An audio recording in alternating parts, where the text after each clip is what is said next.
Hey tout le monde, j'espère que vous allez bien, que vous passez de super belles fêtes de fin d'année et que vous avez eu plein de cadeaux à Noël. Moi aussi j'avais un petit peu envie de vous raconter comment s'est passé mon Noël parce que je suis partie en week-end et j'ai un petit peu filmé, donc je voulais vous montrer ça, vous raconter ça et j'espère que ça vous plaira. Alors je vais pas faire durer le suspense plus longtemps, ça doit sûrement être marqué dans le titre. Du coup je suis partie à la préfecture de Gifu avec mon copain.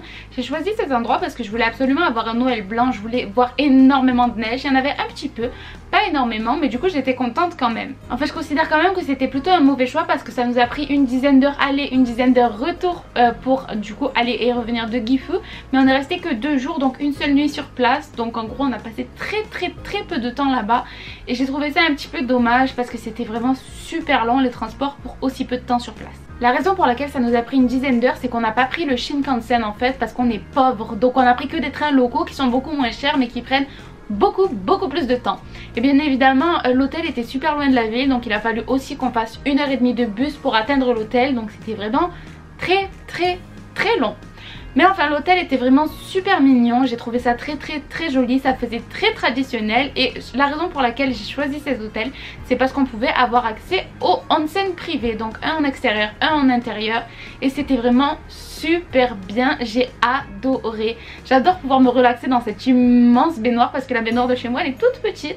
Donc je trouve ça vraiment super bien pour se détendre et j'ai vraiment apprécié cette expérience encore une fois. La chambre aussi était super mignonne, ça faisait vraiment encore une fois très traditionnel puisqu'il y avait les tatamis, on a dormi sur les futons et ils nous ont aussi prêté des vêtements donc pour se balader dans l'hôtel, pour aller au onsen etc. Donc c'était super sympa. Ensuite le soir on a mangé, c'était vraiment extraordinaire le repas, la meilleure viande de bœuf que j'ai jamais mangé de ma vie, c'était super bon, j'ai adoré.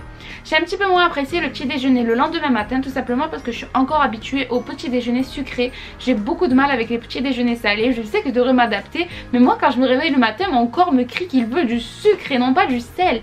Du coup c'était quand même bon, mais j'ai encore eu un petit peu de mal, il faudrait vraiment que je m'habitue. Ensuite on a repris le bus direction Shirakawa-go. Shirakawa-go c'est un village très célèbre parce qu'il est inscrit au patrimoine mondial de l'UNESCO. Et du coup il y a énormément de gens qui viennent le visiter tous les jours. Ce que je trouve un petit peu dommage, c'est que du coup j'ai l'impression qu'il n'y a plus personne qui vit dans ce village, que c'est uniquement une exposition en quelque sorte pour les touristes. C'est plein de petites boutiques de souvenirs etc.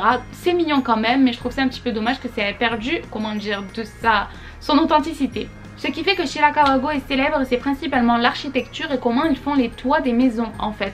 Du coup on est rentré dans une maison un petit peu musée en fait qui montrait comment on faisait les toits. Et il disait qu'il fallait absolument que tout le village s'y mette parce que c'est quelque chose de très compliqué, de très long à faire.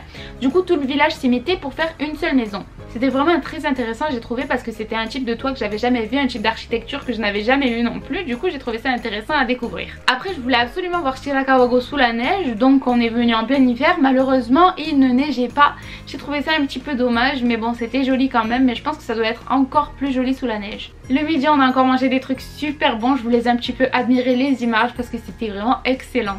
Du coup ensuite on est parti de Shirakawa-go à 15h pour pouvoir rentrer chez nous et on est arrivé chez moi à minuit. Donc encore une fois c'était vraiment super loin, on a passé trop peu de temps sur place j'ai trouvé, mais c'était quand même un voyage assez sympa et du coup j'ai vraiment apprécié.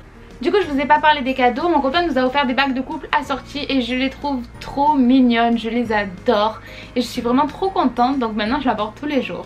Et du coup je vais terminer cette vidéo là-dessus, c'est un peu court mais comme je vous l'ai dit j'ai passé vraiment très peu de temps sur place. J'espère vraiment pouvoir faire plus de voyages dans le Japon à l'avenir et peut-être rester un petit peu plus longtemps dans chaque endroit, ce serait plutôt sympa. Et que je puisse vous filmer aussi, j'adorerais pouvoir vous montrer un petit peu plus d'endroits au Japon. Pour ça il me faudrait un petit peu plus d'argent, un petit peu plus de temps libre, mais bon on verra bien ce que l'avenir nous réserve. Sur ce je vous laisse, j'espère que vous avez apprécié la vidéo, n'hésitez pas à la commenter, la partager, vous abonner si ça vous a plu et je vous dis à la prochaine vidéo, bye bye.